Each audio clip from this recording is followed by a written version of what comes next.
মই যেটো কথাত জড়িত হওঁ বা যেটো মই সপোন দেখো সেইটো কৃতকাৰ্য হয়। মই সপোনটো কিন্তু মোৰ বাস্তৱ হয়। দিলীপ দাৰ কোনো ৰাজনৈতিক স্থিতিটো নাই বা তেওঁ এটা ৰাজনৈতিক স্থিতাৱস্থা ৰাখিব পৰা ব্যক্তি তেওঁ নহয় যে সংবাদ মাধ্যমে অলপ তেখেতক নেতা আৰোপ কৰি আছে। ৰাইজে ৰখি আছে 40খান মিটিঙৰ চিডিউল বনাইছো, কিন্তু 62খান মিটিঙত ৰাইজক সাক্ষাৎ দিব লগা হৈছে। কেইবাটাও চাকৰিৰ সুবিধা পোৱাৰ পিছতো মই চাকৰি জীৱনত জড়িত নহলো, ৰাইজৰ মাজতে থাকিলো। ছাত্ৰ সন্থাৰ মজিয়াৰ পৰা অহা ল'ৰা, মই কৃষক পৰিয়ালৰ ল'ৰা, মই মানুহৰ দুখ সুখৰ লগত জড়িত থকা ল'ৰা, মই দুখীয়া পৰিয়ালৰ ল'ৰা। মোক অলপ আপোনালোকে আশীৰ্বাদ কৰিব, মৰম চেনেহ অলপ বেছিকৈ কৰিব। নমস্কাৰ, টাইম এটৰ বিশেষ অনুষ্ঠান নেতাৰ সৈতে 24 ঘণ্টালৈ মই জ্যোতিদীপ বৈশ্যই আপোনালোকক স্বাগতম জনাইছোঁ। এই অনুষ্ঠানত আমাক সহযোগ কৰিছে ষ্টাৰ চিমেণ্ট আৰু প্লাই ষ্টৰীয়ে। ৰাজ্যৰ বিভিন্ন প্ৰান্তত আমি গৈছোঁ, এইকেইটা নিৰ্বাচনৰ দিনত জনতাৰ সৈতে কথা পাতিছোঁ, প্ৰাৰ্থীসকলৰ সৈতে কথা পাতিছোঁ আৰু জনাৰ চেষ্টা কৰিছোঁ যে আগন্তুক বিধানসভা নিৰ্বাচনক লৈ নেতাৰ প্ৰাৰ্থীৰ বৰ্তমান সময়ত পৰিকল্পনা কি, জনতাই তেওঁলোকৰ পৰা কি বিচাৰে। আৰু এই মুহূৰ্তত আহি আমি উপস্থিত হৈছোঁহি নৱগঠিত বজালী বিধানসভা সমষ্টিত। আৰু মোৰ লগত টাইম এইটৰ লগত এই মুহূৰ্তত উপস্থিত আছে অসম গণ পৰিষদ তথা ভাৰতীয় জনতা পাৰ্টীৰ মিত্ৰজোঁটৰ NDAৰ প্ৰাৰ্থী ধৰ্মেশ্বৰ ৰয় ডাঙৰীয়া মোৰ লগত উপস্থিত আছে। ডাঙৰীয়া, প্ৰথমতে আপোনাক টাইম এইটলৈ স্বাগতম জনাইছোঁ আৰু নিৰ্বাচনৰ বাবে শুভেচ্ছা। নমস্কাৰ জনাইছোঁ আপোনালোকক। নিৰ্বাচন আৰম্ভ হৈছে। এইবাৰ নিৰ্বাচনত অসুবিধা এটা হৈছে, সময়টো যথেষ্ট কম আৰু মই টিকটটো বহুত দেৰিকৈ টিকটটো লোৱাৰ ব্যৱস্থা হৈছিল, যাৰ কাৰণে ৰাইজৰ ওচৰত ভোট বিচৰাৰ পথাটো কোনো ধৰণৰ অসুবিধাত মই পৰা নাই। অসুবিধা হৈছে ৰাইজে বিচাৰি আছে, ৰাইজে ৰখি আছে। 40খান মিটিঙৰ চিডিউল বনাইছোঁ, কিন্তু 62খান মিটিঙত ৰাইজক সাক্ষাৎ দিব লগা হৈছে। গতিকে সেইকাৰণে বহুত অসুবিধা হৈছে। ৰাইজৰ মৰম চেনেহ জয় কৰাটো বৰ টান কথা। নিৰ্বাচনত প্ৰাৰ্থী হিচাপে গভীৰভাৱে উপলব্ধি কৰিছোঁ। উপলব্ধি খুব সুন্দৰ। মানুহে বিচাৰিছে ডক্টৰ হিমন্ত বিশ্ব শৰ্মা ডাঙৰীয়া পুনৰবাৰ অসমৰ মুখ্যমন্ত্ৰী হ'ব লাগে।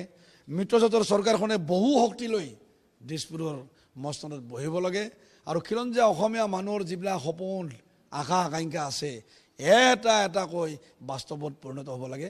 আৰু এইবাৰৰ নিৰ্বাচনৰ মই এইটোৱে মেইন প্ৰেক্ষাপট হিচাপে মই দেখিছোঁ। মোৰ প্ৰশ্নটো হৈছে এটা নতুন সমষ্টি আপোনালোকে এইবাৰ পাইছে আৰু আপুনি দীঘলীয়া সময় ধৰি অসম গণ পৰিষদ তাৰ আগতে ছাত্ৰ সন্থা এটা সংগ্ৰামৰ লগত জড়িত হৈ আছে। সাধাৰণ গড়ৰ ল'ৰা হিচাপে আপুনি বৰ্তমান সময়ত আহি পেলাই আজি আপুনি প্ৰাৰ্থী হৈছে NDAৰ বজালী সমষ্টি, এটা নতুন সমষ্টিক লৈ আপোনাৰ চিন্তা পৰিকল্পনা কি? কিন্তু দীঘলীয়া সময় ছাত্ৰ জীৱনৰ পৰা ৰাজনীতি আৰু সমাজৰ লগত আপুনি জড়িত হৈছে। আপোনাৰ সপোনটো কি, আপোনাৰ ভিজন? মোৰ সপোন আছে আৰু সপোন থকাৰ কাৰণে জীৱনত কেইবাটাও চাকৰিৰ সুবিধা পোৱাৰ পিছতো মই চাকৰি জীৱনত জড়িত নহ'লোঁ, ৰাইজৰ মাজতে থাকিলোঁ। খুব নিষ্ঠা আৰু সততাৰে ছাত্ৰ সন্থাৰ মজিয়াত মই আছিলোঁ আৰু ছাত্ৰ সন্থাৰ মজিয়াত থকা সময়খিনিত মই ৰাইজৰ প্ৰতিটা সমস্যাৰ লগত বজালী, বৰপেটা এই ঠাইখিনিৰ মূল সমস্যাবিলাকৰ লগত জড়িত হ'বলৈ মই সক্ষম হৈছিলোঁ আৰু আত্মিকভাৱে খুব নিৰিবিলিভাৱে এই সমস্যাবিলাকৰ লগত জড়িত হৈ সেইবিলাক জনমানসত উত্থাপন কৰি চৰকাৰৰ দৃষ্টিগোচৰ কৰি কিছু কিছু কথা সমাধা কৰিবলৈ সক্ষম হৈছিলোঁ। যেনে মই বজালী মহকুমা ছাত্ৰ সন্থাৰ জেনেৰেল ছেক্ৰেটাৰী আছিলোঁ দুবাৰ, সদৌ বৰপেটা জিলা ছাত্ৰ সন্থাৰ জেনেৰেল ছেক্ৰেটাৰী আছিলোঁ দুবাৰ। বজালী অঞ্চলৰ সেই সময়ত আমাৰ এটা মূল সমস্যা আছিল যে বজালী মহকুমাটো জিলা হিচাপে ঘোষণা কৰিব লাগে আৰু সেই জিলা দাবী কমিটিৰো মই ছেক্ৰেটাৰী আছিলোঁ আৰু আগবাঢ়ি গৈ গৈ গৈ গৈ এটা সময়ত আমি জিলাৰ মৰ্যাদা পাইছিলোঁ। তাৰপিছত আহিল আমাৰ বজালী কলেজ ইউনিভাৰ্চিটি কৰিব লাগে। সেই ইউনিভাৰ্চিটিখনৰ দাবী সমিতিৰো মই জেনেৰেল ছেক্ৰেটাৰী আছিলোঁ আৰু সেই কথাটো মই আত্মিকভাৱে লাগি খুব তথ্য সহকাৰে চৰকাৰৰ ওচৰত তথ্যখিনি দাখিল কৰি আমি বজালী কলেজখন ভট্টদেৱ বিশ্ববিদ্যালয় হিচাপে পাবলৈ সক্ষম হৈছিলোঁ। তাৰপিছত আনুষংগিক কথাবিলাকৰ লগত জড়িত হৈ আছোঁ আৰু মোৰ কথাটো এনেকুৱা, মই যিটো কথাত জড়িত হওঁ বা যিটো মই সপোন দেখোঁ সেইটো কৃতকাৰ্য হয়। মই সপোনটো কিন্তু মোৰ বাস্তৱ হয়। আৰু ৰাজনীতিৰ কথাত অৱশ্যে এনেকুৱা নাছিল যে মই MLA মন্ত্ৰী হ'ম, ঠিক এনেকুৱা সিদ্ধান্ত মোৰ নাছিল, এনেকুৱা সপোন মই ৰচা নাই।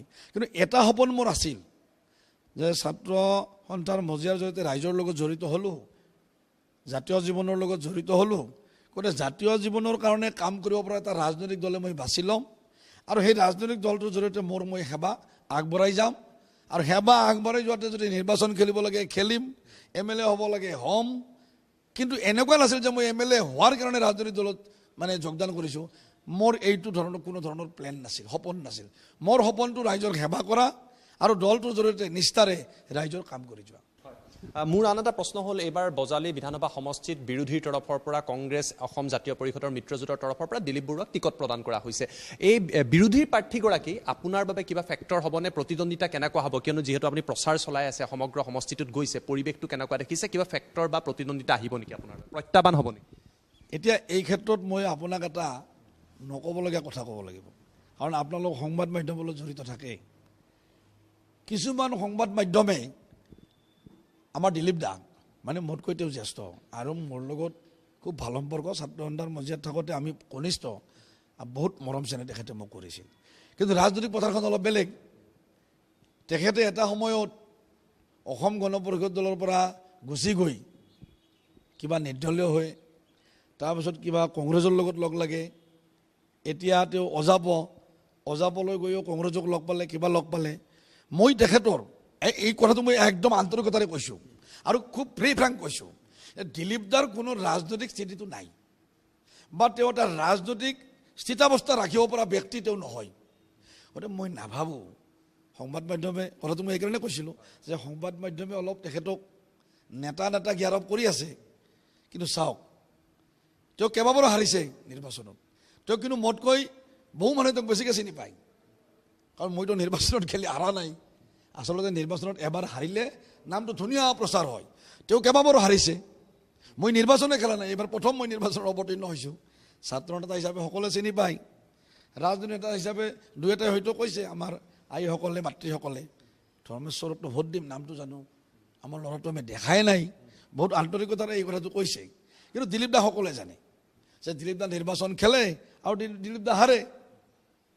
তাৰপিছত তেওঁৰ এটা কিন্তু ভাগ্যই তেওঁক ধৰা দিয়ে, তেওঁ জিলা পৰিষদত জিতে, জিলা পৰিষদ খেলিলে তেওঁ জিতে, এইটো তেওঁৰ ভাগ্যচক্ৰ আছে।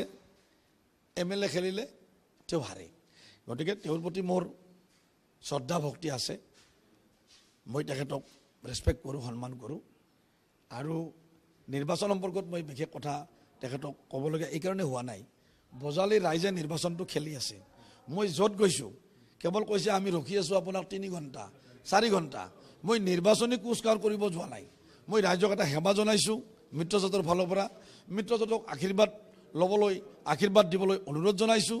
আৰু ৰাইজক কৈছোঁ যে মই ছাত্ৰ সন্থাৰ মজিয়াৰ পৰা অহা ল'ৰা, মই কৃষক পৰিয়ালৰ ল'ৰা, মই মানুহৰ দুখ সুখৰ লগত জড়িত থকা ল'ৰা, মই দুখীয়া পৰিয়ালৰ ল'ৰা। মোক অলপ আপোনালোকে আশীৰ্বাদ কৰিব, মৰম চেনেহ অলপ বেছিকৈ কৰিব, যাতে ৰাইজৰ কামখিনি কৰিব পাৰোঁ। আৰু বজালী ৰাইজটো স্বাভিমান, বজালী ৰাইজৰ কিছু আছে, জিলাখনৰ কথা আছে, ইউনিভাৰ্চিটিৰ কথা আছে, মেডিকেল কলেজ দিলে। আমাক মুখ্যমন্ত্ৰী ডাঙৰীয়াই 9 তাৰিখ নাহতে মানে এটা ছুপাৰ হিট নিউজ এটা আমাক বজালীত দি গ'ল যে বজালীত নিৰ্বাচন হৈ যোৱাৰ 6 মাহৰ পিছত এখন মেডিকেল কলেজ। ৰাস্তাতে গাড়ী আহোঁতে মই তেখেতক অনুৰোধ কৰিছোঁ, দাদা ইঞ্জিনিয়াৰিং কলেজ, তেখেতে কৈছে যে বজালী ৰাইজে মিত্ৰজোঁটক যিমান বেছি ভোট দিব সিমান সোনকালে মেডিকেল কলেজ দিয়াৰ ব্যৱস্থা কৰিম। ঠিক এনেকৈ এতিয়া বজালী ৰাইজ এখোপ নিজৰ স্বাভিমান ৰক্ষা কৰি আগবাঢ়ি যোৱাৰ পথত। আৰু আমাৰ ৰঞ্জিত দাস ডাঙৰীয়াইও মন্ত্ৰী হৈ এই সমষ্টিৰ এটা উন্নতিৰ গতিপথ তেখেতে সুন্দৰভাৱে প্ৰতিষ্ঠা কৰিছে। আৰু মই আশা কৰিছোঁ যিহেতু ইয়াত মন্ত্ৰী আছিল, এতিয়া সেই ঠাইত মই নিৰ্বাচনটো খেলি আছোঁ, মিত্ৰজোঁটৰ প্ৰাৰ্থী হৈছোঁ। গতিকে মোক একেবাৰে দায়িত্ব আৰু কৰ্তব্যই হেঁচি ধৰিছে, বাৰে মোক সেই কথা ৰিঙাই কৈ আছে যে ৰঞ্জিত দাস ডাঙৰীয়াই যিখিনি উন্নতি কৰিছে সেই উন্নতিৰ দৰে স্তব্ধ নহয়, সেই গতি যাতে বন্ধ নহয়, সেই গতি অনিৰুদ্ধ যাত্ৰা যাতে চলি থাকিব পাৰে, মই সেই সিদ্ধান্তটো লৈছোঁ। মোৰ মন মই বান্ধিছোঁ, মোৰ মগজুক মই ঠিক কৰিছোঁ আৰু তেনেকৈ বজালী সমষ্টিৰ উন্নয়ন আগবঢ়াই লৈ যাম। মুখ্যমন্ত্ৰী ডাঙৰীয়াই কথা দিছে 100% বজালী উন্নয়নৰ ক্ষেত্ৰত তেখেতে সহায় কৰিব। ৰঞ্জিত দাস ডাঙৰীয়া মোৰ লগতে আছে, মানুহক ভোট ভিক্ষা খুজি আছে, ধৰ্মেশ্বৰক ভোট দিব লাগে, জিতাই লৈ যাব লাগে। জয়ন্ত মলুৱা বৰুৱা ডাঙৰীয়া আমাক সঁহাৰি দি আছে, আমাৰ লগত আহি আছে। গতিকে এওঁলোকৰ সহায় থাকিলে মই ভাবোঁ মই নতুন হ'লেও, মই নবীন হ'লেও, যিহেতু ছাত্ৰ সন্থাৰ অভিজ্ঞতাৰে ময়ো পৰিপুষ্ট, এই সমাজখনৰ লগত মই জড়িত, মানুহৰ মাটিৰ সমস্যাৰ কথাৰ লগত মই জড়িত। গতিকে মই ভাবোঁ ৰাইজৰ আকাংক্ষাখিনি মই এটাকৈ বিধানসভাৰ মজিয়াত উত্থাপন কৰি ৰাইজক সান্তনা দিব পাৰিম, বজালী সমষ্টিক এটা নিৰ্দিষ্ট গতিৰ পিনে লৈ যাব পাৰিম। গতিকে এই মুহূৰ্তত ধন্যবাদ জনাইছোঁ। এয়া নিৰ্বাচনী প্ৰচাৰৰ মাজত ধৰ্মেশ্বৰে তেওঁ উল্লেখ কৰিলে যে বজালী সমষ্টিক লৈ তেওঁৰ কি সপোন, জনতাই এই সমগ্ৰ বিষয়ক লৈ মেণ্ডেট দিব, তাৰ বাবে আমি অপেক্ষা কৰিব লাগিব। এই অনুষ্ঠানৰ জৰিয়তে আমি এইদৰে বিভিন্ন সমষ্টিলৈ গৈছোঁ, জনতাৰ সৈতে প্ৰাৰ্থীসকলৰ সৈতে কথা পাতিছোঁ। আপোনালোকে কি মেণ্ডেট দিব সেয়া আপোনালোকৰ ওপৰত, কিন্তু পুনৰবাৰ এই অনুষ্ঠানত আপোনাক ধন্যবাদ জনাইছোঁ এইখিনি আমাক সময় দিয়াৰ বাবে। আপোনালোকক ধন্যবাদ থাকিল। আপোনালোকৰ জৰিয়তে মই বজালী সমষ্টিৰ ৰাইজৰ প্ৰতি যিখিনি মৰম দিছে ৰাইজে, মই ৰাইজৰ প্ৰতি চিৰকৃতজ্ঞ। মোৰ অন্তৰৰ নিবৃত কোণৰ পৰা বহুত বহুত ধন্যবাদ আৰু কৃতজ্ঞতা জনাইছোঁ। আৰু 9 তাৰিখৰ কাৰণে সকলোৰে আশীৰ্বাদ মৰম বিচাৰিছোঁ। আৰু তাৰ লগে লগে সমগ্ৰ অসমৰ ৰাইজক এই নিৰ্বাচনটো যিহেতু অসমৰ ৰাইজে সিদ্ধান্ত লৈছে, ডক্টৰ হিমন্ত বিশ্ব শৰ্মা ডাঙৰীয়াক মুখ্যমন্ত্ৰী বনাব, মিত্ৰজোঁটৰ চৰকাৰ দিছপুৰত বহুৱাব, আপোনালোকৰ চেনেলৰ জৰিয়তে মই সমগ্ৰ অসমৰ ৰাইজলৈ মই মোৰ আন্তৰিক ধন্যবাদ আৰু কৃতজ্ঞতা জ্ঞাপন কৰিছোঁ। বহুত বহুত ধন্যবাদ। আপোনালোকে চাই থাকিব টাইম ইট।